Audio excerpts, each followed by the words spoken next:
Hindi lang flood control projects ang dapat imbestigahan ay kay Vice President Sara Duterte. Silipin na rin daw ang pondo ng school building programs na pinaghati-hatian umano ng ilang kongresista. Sinusubukan pa namin kunan ng pahayag ang Kamara tungkol dito. At narito ang aking unang balita.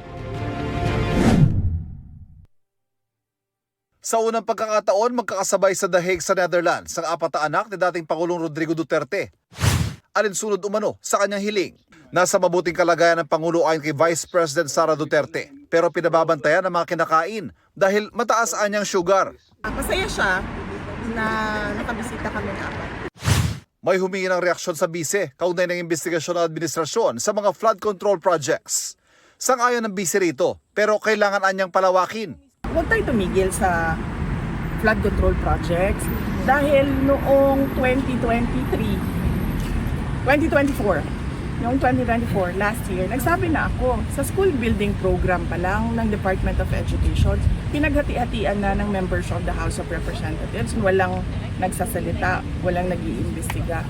Sinusubukan pa namin kunan ng pahayag ang Malacanang at Kamara, kaugnay sa sinasabing ito ng bise.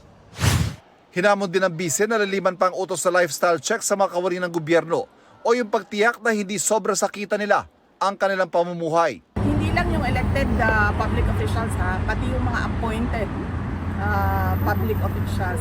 Dapat deep dive kung sino yung mga dummy. Ilabas yung mga dummy ng mga public officials. Nauna nang sinabi ng palasyo na lahat ng opisyal ng gobyerno ay isasalang sa lifestyle check at uunahin ang DPWH. Nang tanungin kung may payo ang bise para resolbahin ang problema, ayoko magbigay ng libreng advice. Panoorin na lang natin sila sa circus nila. Panoorin na lang natin sila sa kanilang zarzuela. dito nalalayo sa punan ng kapatid niyang si Davao City Acting Mayor Baste na sinagot na rin ng Malacanang. Wala raw pipiliin. Lahat ng sangkot, maiimbestigahan at makakasuhan. The President himself ay ginagamit na yung flood control projects na PR niya. Responsibilidad niya naman talaga yon. Dapat, in the first place, he did not allow it to happen. Kung sinasabi niya po na ito'y PR stunt, manood na lamang po siya.